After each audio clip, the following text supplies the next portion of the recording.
যে এস কুকিংয়ে সবাইকে স্বাগত। আমি ঝুম্পা বলছি। আমি আর একটা নতুন রেসিপি নিয়ে আসলাম, একটা খুব মুখরোচক একটা রেসিপি। এটা হচ্ছে মোরলা মাছের চপ। আচ্ছা, এটার জন্য আমি নিয়ে নিলাম দুটো পেঁয়াজ কুচি। আচ্ছা, পেঁয়াজ কুচিটাকে ভালো করে কুচিয়ে নিতে হবে। দিয়ে এর মধ্যে আমি দিয়ে দিলাম 2.5 চামচ মতো লবণ।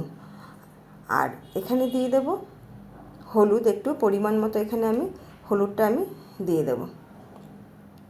দিয়ে এটাকে ভালো করে হাতের সাহায্যে ভালো করে পেঁয়াজটাকে মেখে নরম করে নিতে হবে, কারণ পেঁয়াজ দিয়ে তো জল বেরোবে, তার জন্য এটাকে চটকিয়ে দিলে ভালো হয়। আর এখানে দিয়ে দিলাম 8 থেকে 10 কোয়া মতো রসুন। সেই রসুনটা ভালো থেতো করে দিইনি, বেটে দিইনি, এটাকে গ্রেটারে গ্রেট করে দিয়েছি। আর দিয়ে দিলাম 10 কোয়া মতো লঙ্কা কুচি। আর এখানে মোরলা মাছটা আমি ভালো করে ধুয়ে জল ঝরিয়ে রেখেছি। হ্যাঁ, আর এই মাখাটার মধ্যে কিন্তু আমি একটু জল দেবো না, পেঁয়াজের যে জলটা আছে সেই জল দিয়ে কিন্তু মাখা যাবে। আর দিয়ে দিলাম 2 চামচ এখানে কর্নফ্লাওয়ার, আর 3 চামচ মতো এখানে আমি দিয়ে দিলাম বেসন, আর দিয়ে দেব 2 চামচ মতো এখানে চালের গুঁড়ো। এই চালের গুঁড়ো 2 চামচ দিলাম। চালের গুঁড়োটা দিলে না এটা খুব মচমচে হবে। এটাকে আপনারা মোরলা মাছের চপও বলতে পারেন বা পকোড়াও বলতে পারেন। হ্যাঁ, দিয়ে এটাকে আমি ভালো করে এটাকে মেখে নেব। মেখে নিয়ে তারপরে এর মধ্যে বেশ কিছুটা ধনেপাতা দিয়ে এটাকে আবারও মেখে আমি 15 মিনিট এটাকে আমি রেস্টে রেখে দেবো।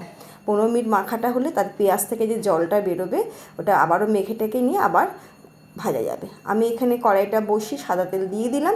দিয়ে এই যে মাছটা আমি দিচ্ছি না, এটা কিন্তু একটু পাতলা পাতলা করে দিতে হবে। মোটা মোটা করে দিলে কি হবে, ভেতরটা কিন্তু মাছের ভেতরটা কাঁচা থেকে যাবে। হ্যাঁ, তাই এটাকে একদম যতটা সম্ভব পাতলা পাতলা করে দিয়ে এটাকে ছড়িয়ে দিয়ে এভাবে করে দিতে হবে। আর ফ্লেমটা কিন্তু অবশ্যই মিডিয়াম টু লো ফ্লেমে রাখতে হবে, তা না হলে বেশি ফ্লেমটা বাড়িয়ে দিলে উপর থেকে লাল হয়ে যাবে, ভেতরটা কিন্তু কাঁচাই থেকে যাবে। তাই এটাকে খুব ধরে ধরে একটু সময় নিয়ে এটাকে কিন্তু ভাজতে হবে। তো আমি এটাকে এভাবে করে দিয়ে দিলাম। দিয়ে এবার এটাকে আমার এক পিঠটা কিন্তু হয়ে গেছে, এটাকে আমি অপর পিঠে উল্টে দিলাম। নতুন বন্ধুদের বলবো, যারা আমার চ্যানেলে ফার্স্ট ভিজিট করেছেন অবশ্যই একটা সাবস্ক্রাইব করে পাশে থাকা বেল আইকনটি প্রেস করে দেবেন, যাতে নেক্সট কোনো রান্না আপনার কাছে ফার্স্ট পৌঁছে যায়।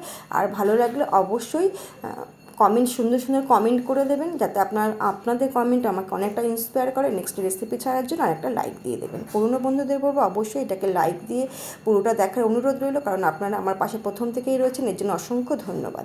আর আপনাদের সুন্দর সুন্দর কমেন্টগুলো আমার ভালো লাগে। পরবর্তীকালে আমি যাতে রেসিপিটা আরেকটা আমি ছাড়ার ইন্সপায়ার পাই। আচ্ছা, আমি এখানে দিয়ে এটা আমার ভাজা হয়ে গেল। হ্যাঁ, এটাকে আমি তুলে নিলাম। নিয়ে আবারও আমি এর মধ্যে চপটাকে আবারও মোরলা মাছ মাখাটা এর মধ্যে তেলের মধ্যে আবারও দিয়ে দিলাম।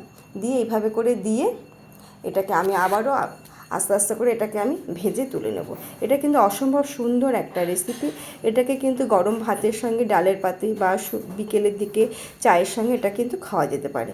হ্যাঁ, খুব একটা সুন্দর একটা রেসিপি, যাতে এটা খেতে কিন্তু খুবই ভালো লাগবে। মোরলা মাছ আমরা অনেক রকমভাবে খেয়ে থাকি, চচ্চড়ি খেয়ে থাকি, মোরলা মাছের ঝাল খেয়ে থাকি, টক খেয়ে থাকি, কিন্তু মোরলা মাছের এরকম চপ খেতে কিন্তু অসাধারণ লাগে। আমার কিন্তু এটাও কিন্তু প্রায় ভাজা কিন্তু আমার হয়ে গেছে। এটাকে খুব আস্তে আস্তে করে ধরে এভাবে চেপে এগুলোকে কিন্তু ভাজতে হবে, যাতে ভেতরটা কিন্তু একদমই যেন কাঁচা না থাকে। তা আপনারা অবশ্যই বাড়িতে এটাকে এইভাবে করে দেখবেন যে কতটা ভালো লাগে।